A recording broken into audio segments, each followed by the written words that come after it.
Hello, everybody. Welcome to DocPoint Helsinki Documentary Film Festival 2022, Finland's only documentary film festival. My name is Arturo Delgado, and I will moderate this Q&A with Mark Cousins, director of the Story of Looking. Mark, I hope you're well. I see that you're out of bed. Important questions first. How is your eye? My eye's great, thank you. I can now see even better. It's like it's supercharged. It's like I've got X-ray vision.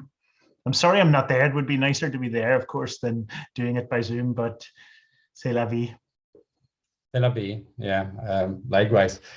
The first thing that came to my mind with the film is like that they say that we see our lives passing by, in the moment of dying. At that moment, I thought, I don't know, maybe Mark didn't feel very optimistic about his eye operation. But I wanted to ask, even though it's a little bit of an exaggeration, how was to make a film from your bed? What can you tell us about the process? It was good. I wasn't, in the past, I've been making films for many years, and 20 years ago, we would have had 5 people in the room, a sound recordist, a lighting, a cinematographer. Now there was one person in the room, me, with my tiny little camera that's over, and it's just over there in that little table there, that thing there, and a tiny little light. So it was very intimate. And I think the technology has allowed for a more kind of intimate and personal type of cinema as a result of that, And it meant that I was uninhibited. I could say anything and not be scared about being judged by it. So it was good. And I like your idea of the life going in front of our eyes, and because particularly in the COVID times, I think we have been forced inside our own memories and our own minds, and we think of all the things we've seen in the past. And so the film is slightly influenced by COVID for that reason. But it also made me think, that sometimes rather than what we want to say with things, is a little bit the act of filmmaking, And in your film, there is a reference that you say that self-portrait is an act of love, And there is an element of self-portrait in your film. Yes. There is also an expanded element of a diary when you go even into the future, into the past. Rather than what your film is about, what kind of act is this film for you? Yeah, I think I like that idea of self-portrait. When you think of Frida Kahlo, she painted herself a lot, partly because she was so fascinating, but also because she was available and cheap. And, Rembrandt painted himself a lot, and Egon Schiele and Albrecht Dürer, a lot of the painters painted themselves because they were there in the room and they didn't have to impose on somebody's time.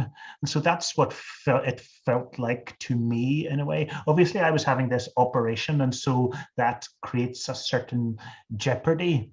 But if I could see into the head of any human being, if I could see into your head, Arturo, I would see images, memories, a kind of picture book inside, So it's just that I was available in some way. Also, I did, I think in a way the film's slightly about getting older, and I've been filmmaking for 30 years now, and I've noticed myself getting older. So I slightly wanted to think about that as well. Yeah, there is also this idea of looking, which is very present in the film, but somehow there is also a story of dreaming there. Obviously there is the bed. There is the dreamlike quality of cinema and the excerpts that you use. There is the closing and the literally opening of your eyes. There is also this idea of expressing desire and expressing obsession. There is associative, beautiful editing of Timo Langer. Is this film in a way also Mark Cousins' dream, apart from a history of our looking lives? Yeah, that's a great question. Thank you. I think that's exactly right. When we're speaking and when we're talking to each other, we try to use kind of logic and rationality. You ask me a question, I answer it. But visual thinking doesn't quite work that way. It works in a more dream logic, an unexpected association. So for example, when I was having the eye operation, I thought of these different microcosms, and one of them was a dance number from a Hollywood musical, and then I jumped to a Bengali painting, and then an electron microscope. That's a kind of dream logic. I think that's the way we think of in dreams. And I thought of a jellyfish, and then I thought of me naked, and these kind of, I love that kind of logic, that kind of visual chain of connections. And I think that the great filmmakers try to work in that way. David Lynch tried to work in that way, Alfred Hitchcock, Agnes Varda, etc. They are looking for not a kind of verbal link between images, but a kind of dream link.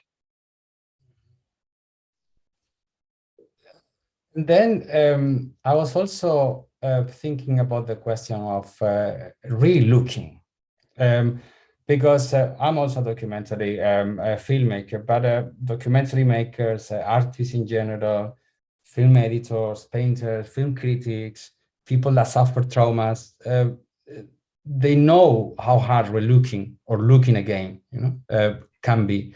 And then this film is based on your own book, the story of looking, that I think you published in 2017.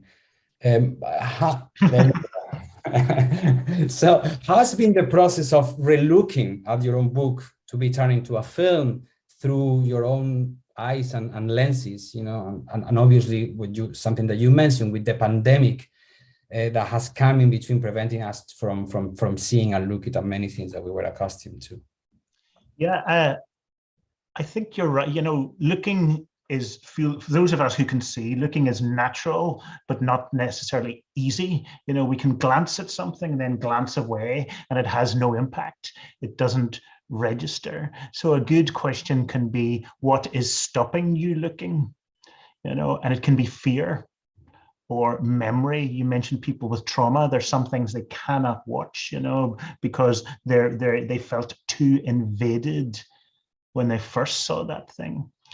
So fear can stop us looking. Another thing that can stop us looking is a kind of boredom. We've seen that same thing too many times. It no longer registers. It's no longer fresh. It's no longer vivid.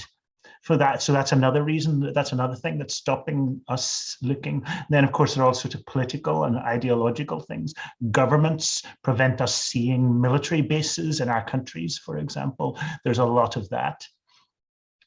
What I think there've been a series of revelations in the visual world. I'm old enough to remember when MySpace and Facebook came along. Suddenly people were putting images from their lives right up in front and saying, here I am, here's what I look like, here's what I do.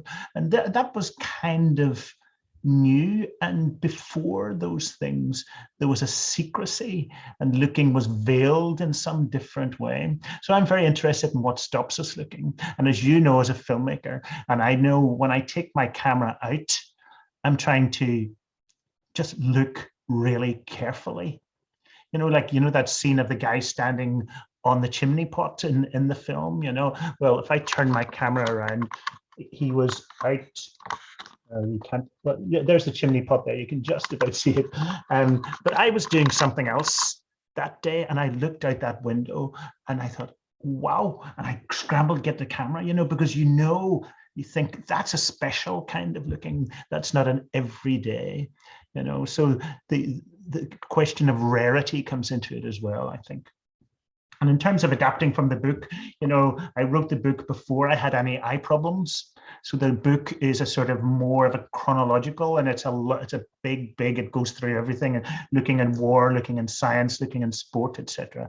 But for a film, I decided, to try and build it around this quite scary experience of having my operation and see what happened. And perhaps also mobilizing your own archive, the way you personally has been visualizing and engaging in visual culture. Exactly. I film every day, every single day. I'll film something. And so I've got thousands of images on the computer that I'm talking to you. Now I keep needing to get more and more terabytes of memory to hold them all. But it means, and I've also got a good visual memory. So when we were editing that film, if I needed a shot that I'd shot 5 years ago. I knew exactly where it was, and so that's useful as well. Yeah, so it's definitely a kind of visual archive. It's the things I've seen. And obviously you open your visual archive to the audience, but in the process you also open it to an editor, which I believe is a long-time collaborator Yes, with yes. you. But was Timo had access to some of this vast archive of you were guiding the process of finding? He has some of the stuff on his computer, but it's mostly on mine. And when we start a day editing, I'll think, well, we're going to need that shot of the guy on the roof, and we're going to need the shot of the tree falling down, and we're going to need the shot of the chimney stack exploding. So I'll send him that stuff, that day or the day before, and I say, I think we're going to need that today, and then so that's the way we work each day. We'll start with a bunch of images, and we'll often use guide music to cut to, but then the great composer Donna McKevitt wrote a score for us, and so then we'll adjust the imagery and the cuts to that score. I always work in terms of structuring and editing. I always use the sort of rough piece of paper system, like lots of people do. You write a scene or a moment on a piece of paper, and then the next moment and the next moment. And so what you've got lots of visual ideas or ideas for scenes. And then I just take these pieces of paper and lay them on the floor here and move them around so you can see the sequence on bits of paper before you try to structure it in the edit suite, because you and I know that structuring in the edit suite can be really quite difficult, whereas this is an easy way to structure a film. Mm-hmm. Okay, this is very nice, and also developing into a nice documentary filmmaking class. I don't know if there is anything else that you would like to say or share with the audience, since unfortunately we cannot have you here with you. I just wanted to remind that I think on Friday, 4th of February, there is a talk and DocPoint program with you, Ampirio. I think people can check this on the DocPoint website. But is there anything else that you would like to maybe share with the people that just watch the film? I think that I've spoken a lot in the film. For me, looking is always trying to be about being in the zone in some way, clearing the other distractions in my life, and just when I switch on my camera, and when I'm looking through the camera, the only thing in my head is what is there. Everything else goes. The sports people talk about the zone, and I feel that I'm in the zone when I'm filming, and it's a lifesaver for me. It's a kind of lifeline for me. And you mentioned Pirjo Honkosalo. Could I just say how much she has inspired me as a filmmaker? I think I started seeing her films maybe 20 years ago, and it's the sense of the moment and time and something sacred and the human face. These are all profound qualities in Pirjo Honkosalo's work, and so I'm honored to be in conversation with her as well. And also one other thing that Finland, now that I'm talking to people in Finland, another huge inspiration for me has been the work of Alvar and Aino Aalto. Their buildings. I've traveled around Finland to see their buildings, and there's something about the way that they combine modernism and nature, which has really affected me as well. Yeah, and there is some mention to the beautiful Finnish lights as well in your film.